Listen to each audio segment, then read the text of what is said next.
नमस्कार दोस्तों, मेरा नाम है मोहित आनंद। स्वागत करता हूं आपका आपके अपने यूट्यूब चैनल पर। उम्मीद करता हूं कि बहुत ही बढ़िया होंगे और अपनी पढ़ाई बहुत ही बढ़िया ढंग से कर रहे होंगे। भाई 10 मार्च को जो है वो आपके मैथमेटिक्स का सीबीएसई बोर्ड का एग्जाम है और उम्मीद है कि आप सभी तैयारी में लग गए होंगे। आज की इस जो वीडियो है वो मैं 2 मार्क्स वाले question latest CBSE sample paper जो सीबीएसई ने रिलीज किया था उसके डिस्कस करूंगा इस वीडियो में। 3-4 एमसीक्यू सीरीज की वीडियो मैंने अपलोड की हुई है अपने चैनल पर, जिसका लिंक जो है वो आपको मेरे भाई डिस्क्रिप्शन में मिल जाएगा। जरूर देखे जाके। पहली चीज तो चैनल पर नए हो तो सब्सक्राइब करो, सब्सक्राइब करने का कोई पैसा नहीं लगता। और आप हमें इंस्टाग्राम पे भी फॉलो कर सकते हैं, ये है मेरी इंस्टाग्राम आईडी। चलिए वीडियो से जल्दी से जुड़िए। और आज की वीडियो का पहला नंबर 1 कहता है find HCF and LCM of 480 and 720 by using prime factorization method. 2 marks का बहुत ही आसान सा क्वेश्चन है। देखो, प्राइम फैक्टराइजेशन जब भी करने को कहते तो 480 का प्राइम फैक्टर निकालने के लिए ये वाला तरीका है जो आपको पता है। तो इस तरीके से 2 से काटोगे 240, फिर यहाँ पर 120 और फटाफट करना है, टाइम नहीं लगाना है आपको। 30, 2 की पावर 2 से 15 सॉरी, 3 से 5 और 5 से काटोगे तो एक बार में आ जाएगा। वहीं पर जब आप 720 करोगे तो 2 से 360, 2 से 180, 2 से 90, 2 से 45, 3 से 15 या 45, फिर 3 एंड अगेन 5 आएगा। अब तरीका क्या कहता है क्वेश्चन, ये रफ वर्क है। रफ वर्क करने के बाद आपको लिख लेना है 2 की पावर, आप देख रहे हो कितने हैं, 1 2 3 4 5, तो यहां लिख लो 2 की पावर 5, 3 की पावर 1 और 5 की पावर भी 1 लिख लिया। ये प्राइम फैक्टराइजेशन है आपका किसका, 480 का। इसी तरीके से 720 का लिखना है, तो आप देख रहे हो 2 की पावर 1 2 3 4, 3 की पावर 2 और 5 की पावर 1 है। इतना करने के बाद हमें क्या करना है, हमें निकालना है एचसीएफ और एलसीएम। देखो भाई, एचसीएफ निकालने का तरीका क्या है। एचसीएफ निकालने के लिए ना आपको पहले तो आप ये ढूंढो दोनों में कॉमन क्या है। मैं यहाँ पॉइंट्स लिख देता हूं। पहले तो आप ढूंढो कि दोनों में कॉमन क्या है और उसके बाद आप ये देखो लीस्ट पावर, मतलब जो भी चीजें कॉमन निकल के आई उसकी दोनों में से सबसे कम पावर जिसकी हो उसको कंसीडर करो। जैसे ऊपर भी 2 है, ऊपर भी 2 है, नीचे भी 2 है, तो 2 की पावर 4 लेंगे, कम वाली पावर। समझ रहे हैं बात को। यहां भी 3 है, यहां भी 3 है, 3 की पावर 1 लेंगे। यहां भी 5 एक बार है, यहां भी 5 की पावर एक बार है, तो 5 की पावर 1 लेंगे। और जब आप इसको सॉल्व करोगे तो सॉल्व करने पे जो आंसर आएगा वो आएगा 240। 2 की पावर 4 कितना होता है, 2 की पावर 4 होता है 16। 16 3 48 और 48 पंजे 240 एचसीएफ हो गया। ऑन द अदर हैंड जब आपको एलसीएम निकालना है तो एलसीएम निकालने के लिए एक चीज करनी है, जितनी भी चीजें हैं, जितनी भी चीजें हैं, जितनी भी, और दूसरी चीज उनकी हाईएस्ट पावर। मतलब कहने का यह है कि कॉमन अगर नहीं भी है, कॉमन नहीं भी है तो भी लेना है उसको, ये ध्यान रखना। जैसे 2 की पावर 5 लूंगा मैं, हाईएस्ट पावर बोला मैंने। 3 की पावर 2 लूंगा मैं और 5 की पावर 1 लूंगा मैं। समझ में आ रहा है। अब अगर ध्यान दो, कई बच्चे एलसीएम में मतलब गुणे में दिमाग लगाएंगे।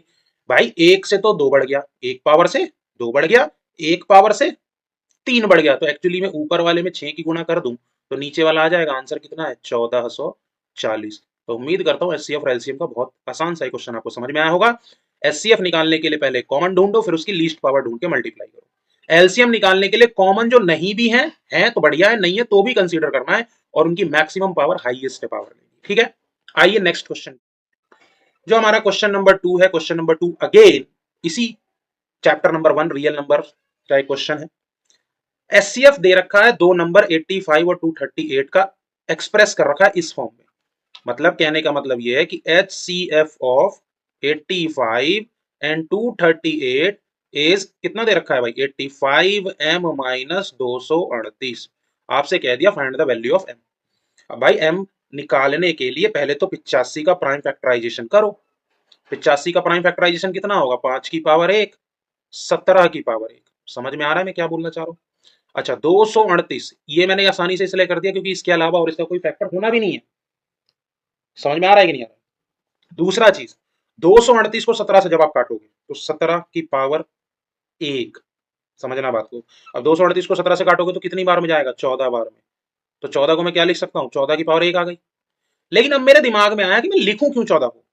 अगर मुझे एचसीएफ निकालना है तो मैंने अभी आपको पीछे बताया कि एचसीएफ के लिए तो कॉमन चाहिए और कॉमन तो बस 17 ही है, नहीं है।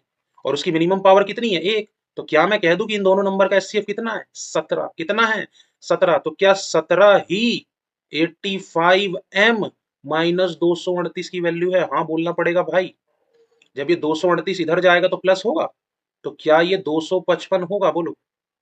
और डिवाइड कर दूं अगर मैं इसे 85 से, तो m का मान आएगा? हाँ बोलो। अब आप देख लो, 85 से काटूंगा तो m का मान कितना आएगा? m का मान आएगा 3।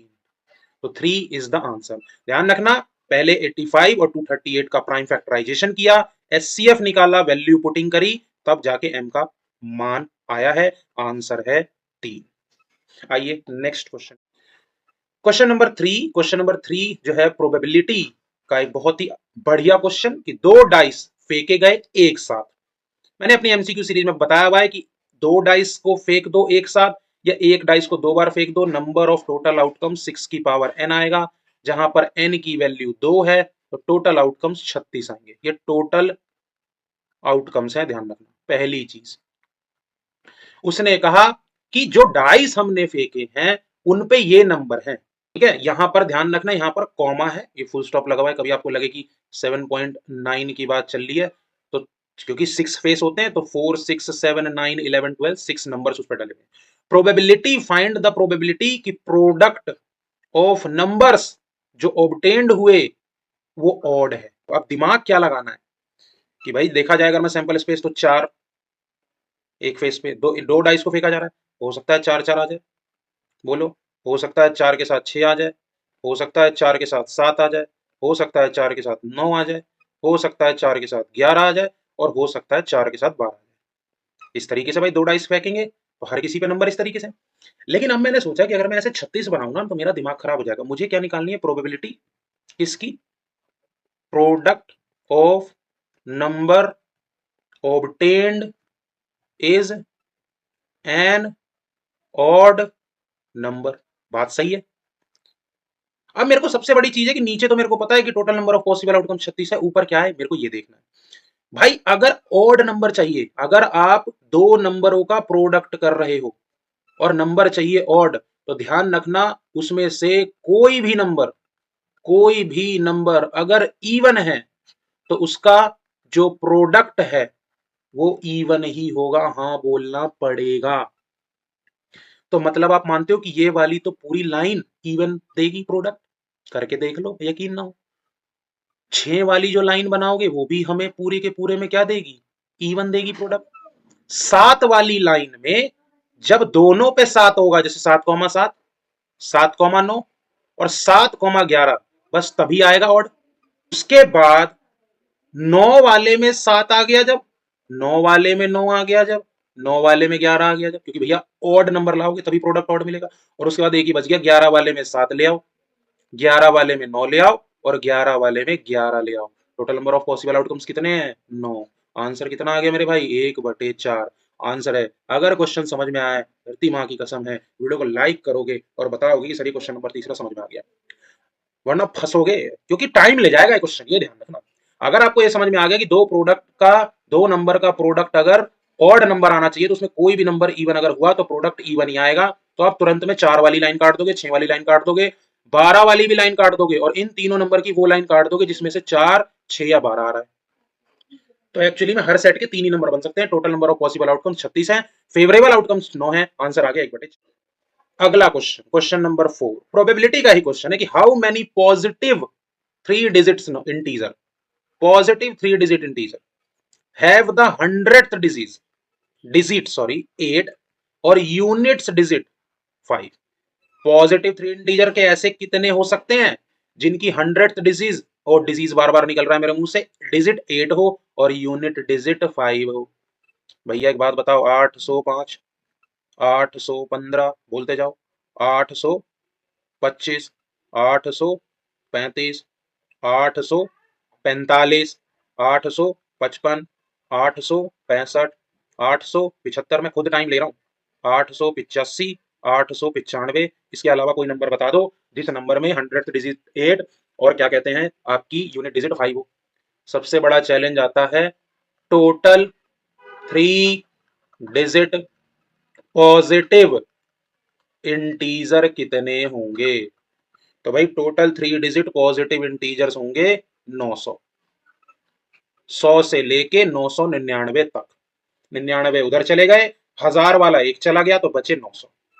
नंबर ऑफ पॉसिबल आउटकम्स जो हमारे इस इवेंट को फेवर कर रहा है वो कितने हैं? तो 1 2 3 4 5 6 7 8 9 10।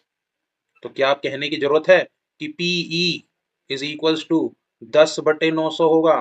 क्या आंसर 1/90 होगा? हाँ बोलना पड़ेगा। ध्यान रखना, ये सैंपल स्पेस बना के दिखाओगे आप, ये रफ वर्क नहीं है, ये फेयर वर्क है। कभी बच्चे इसको सोचे कि रफ में होगा, नहीं, बताना पड़ेगा ना नंबर ऑफ पॉसिबल आउटकम्स कितने आए। Total 3 digit integer positive integer तो आप 900 भी लिख दोगे।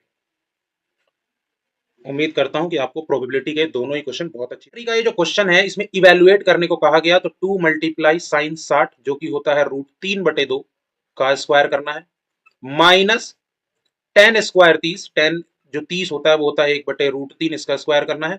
और ये पूरे के बटे में है, मैं आपको पहले ही बता दे रहा हूं, सेक स्क्वायर 45 की जो वैल्यू होती है वो होती है √2, तो √2 का स्क्वायर करना है। तो आपको पता है 2 गुने 3/4 माइनस 1/3/2, तो 2 से ये कट गया, ऊपर बना 6, ठीक है, 3 तिया 9 माइनस 2, कईयों के तोते उड़ गए, बटे 2/1।